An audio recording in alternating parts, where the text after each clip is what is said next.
नमस्कार दोस्तों, अभी तक आप में से ज्यादातर लोगों को पता चल ही गया होगा कि आम आदमी पार्टी के बाकी सभी नेताओं की तरह केजरीवाल जी को भी ईडी ने गिरफ्तार कर लिया है।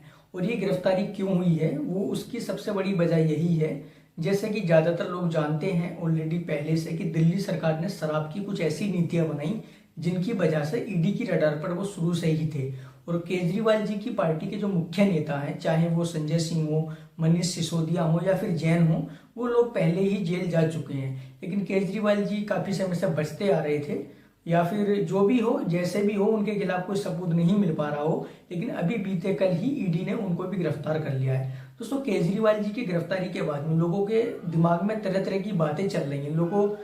लोगों के मन में तरह तरह की बातें चल रही हैं, लोग तरह तरह के कयास लगा रहे हैं। सबसे पहली बात तो यही है कि इंडियन पॉलिटिक्स के शायद इतिहास में, मुझे तो लगता है कि इतिहास में पहली बार ऐसा हुआ है कि किसी स्टेट के सिटिंग सीएम को अरेस्ट किया गया हो। क्योंकि जितने भी पहले सीएम अरेस्ट हुए हैं उन्होंने हमेशा इस्तीफा ही दिया है, चाहे वो रिसेंटली कोई सीएम रहे हो या फिर बिहार का कोई एग्जाम्पल ले लो। लेकिन ये शायद पहले ऐसे सीएम है जो सिटिंग पोजीशन में रहते हुए अरेस्ट हुए हैं। और उसकी सबसे बड़ी वजह है कि इन्होंने शराब की कुछ ऐसी नीतियां बनाई जो कि लोगों के अगेंस्ट थी, और ईडी की ये शुरू से ही रिमांड पर थे। लेकिन इसको लेकर के बहुत सारी तरह तरह की बातें भी होती हैं, क्योंकि लोग बोलते हैं कि बीजेपी गवर्नमेंट विपक्ष को खत्म करने में लगी हुई है और विपक्ष को उभरने ही नहीं देना चाहती बीजेपी पार्टी, ऐसा लोग बोलते हैं। लेकिन इस बीच में सबसे बड़ी बात क्या हुई, केजरीवाल जी की गिरफ्तारी के कुछ समय बाद ही बीजेपी के कार्यकर्ताओं ने मिठाइयां बांटनी चालू कर दी। वहीं दूसरी तरफ जो आम आदमी पार्टी के कार्यकर्ता थे, उन लोगों ने अगली ही सुबह बीजेपी के मुख्यालय को घेर लिया और वहां पर धरना प्रदर्शन करना चालू कर दिया। और ये एक अपने तरह का लोगों का एक अपना विरोध प्रदर्शन दिखाने का या फिर अपनी प्रशंसा दिखाने का अपना एक तरीका है, एक आधार है, जो उनसे कोई नहीं छीन सकता। विपक्ष की इसी बात को लेकर के सीएम अरविंद केजरीवाल की पत्नी ने भी एक ट्वीट किया है। हालांकि उनकी वाइफ हमेशा से ही राजनीति से दूर रही हैं, वो कभी भी उनकी पॉलिटिकल लाइफ में इंटरफेयर नहीं करती हैं।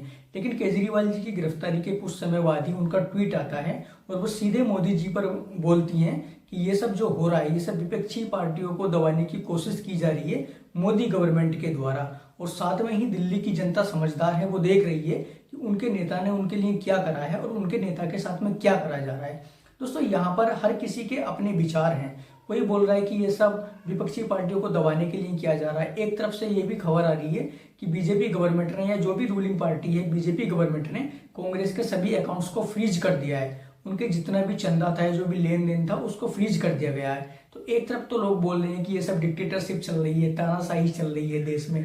कोई बोल रहा है कि नहीं नहीं नहीं, अरविंद केजरीवाल जी ने कुछ ऐसी ही शराब की नीतियां बनाई गई उनकी सरकार के द्वारा, जो कि लोगों के हित में ही नहीं थी, तो उनको इसलिए ईडी की रिमांड पर लेना पड़ा या उनको जेल जाना पड़ा। दोस्तों, तरह तरह की बातें चल रही हैं, लोग तरह तरह की बातें कर रहे हैं। लेकिन सबसे बड़ी बात यह है कि इतने समय से आज तक इतनी सारी घटनाएं हो गई, दुनिया भर के घोटाले हो गए, लेकिन अन्ना हजारे का कभी कोई बयान नहीं आया।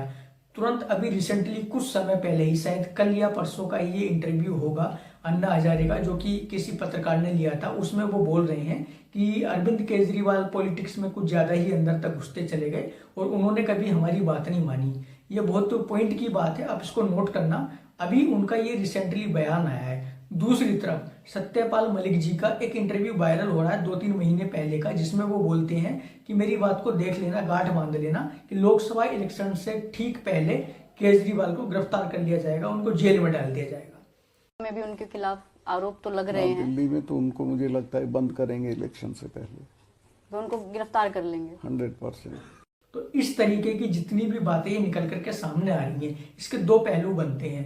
कुछ लोग बोल रहे हैं कि नहीं नहीं, ये विपक्षी पार्टियों को सीधा दबाने की कोशिश की जा रही है। कुछ लोग बोल रहे हैं नहीं नहीं, ये सब उन्होंने ऐसे घोटाले किए हैं इसलिए वो अंदर गए हैं। दोस्तों, बात चाहे जो भी हो, मामला अभी कोर्ट में विचाराधीन है और उस पर टिप्पणी करना हमारे लिए तो उचित नहीं है, क्योंकि वो सब ऑनरेबल सुप्रीम कोर्ट का काम है, या जिस भी कोर्ट में वो जाएगा ऑनरेबल कोर्ट ही उसको वो बता पाएंगे कि वो क्या सही था क्या गलत था। लेकिन दोस्तों, लोकसभा चुनाव से ठीक पहले किसी इतने बड़े लोकतांत्रिक देश में विपक्षी पार्टियों को इस तरीके से ट्रीट किया जाना, उनके अकाउंट्स को फ्रीज कर देना, देश की सबसे बड़ी उभरती हुई पार्टी आम आदमी पार्टी के सबसे बड़े नेता को, क्योंकि आम आदमी पार्टी के केजरीवाल एक ऐसा फेस है जिनका कि दिल्ली पंजाब और हरियाणा में काफी प्रभाव है और उनके फेस पर ही लोग वोट देते हैं। जिस तरह से बीजेपी में बीजेपी का नरेंद्र मोदी जी एक बहुत बड़ा फेस माना जाते हैं और लोग उन्हीं की फेस वैल्यू पर बीजेपी को वोट करते हैं, उसी तरह से आम आदमी पार्टी का केजरीवाल भी बहुत बड़ा फेस है और उनके फेस की ही वैल्यू पर लोगों ने वोट देते हैं। तो सबसे बड़ी सोचने वाली बात यह है कि इतने बड़े लोकतांत्रिक देश में किसी पार्टी के इतने बड़े मुखिया को ठीक लोकसभा चुनाव से पहले इस तरीके से गिरफ्तार किया जाना, और सिर्फ आम आदमी पार्टी को ही नहीं और भी विपक्षी पार्टियों के नेताओं के घर पर ईडी को भेजना, उनके नेताओं को गिरफ्तार करना, या फिर कांग्रेस जैसी पार्टी के अकाउंट्स को फ्रीज कर देना, क्या ये सब डिक्टेटरशिप की एक निशानी है या सिर्फ ये लोगों की अपनी अफवाहें हैं? हालांकि ये हर किसी के अपने निजी विचार हो सकते हैं। वैसे आप इस बारे में क्या सोचते हैं, अपनी राय कमेंट में जरूर देना। और मैं किसी भी पार्टी का फॉलोअर या सपोर्टर नहीं हूं। जो भी तुम्हारी राय है, तुम क्या सोचते हो, हम बस एक फ्री स्पीच को प्रमोट करते हैं। जो बातें लोग कहना चाहते हैं वो कह नहीं पाते, हम अपने माध्यम से उस बात को कहने की कोशिश करते हैं। तो दोस्तों, तुम इस बारे में क्या सोचते हो, आखिर ऐसा क्यों हो रहा है? अपनी राय नीचे कमेंट सेक्शन में जरूर दें। मिलते हैं नेक्स्ट वीडियो में। जय हिंद।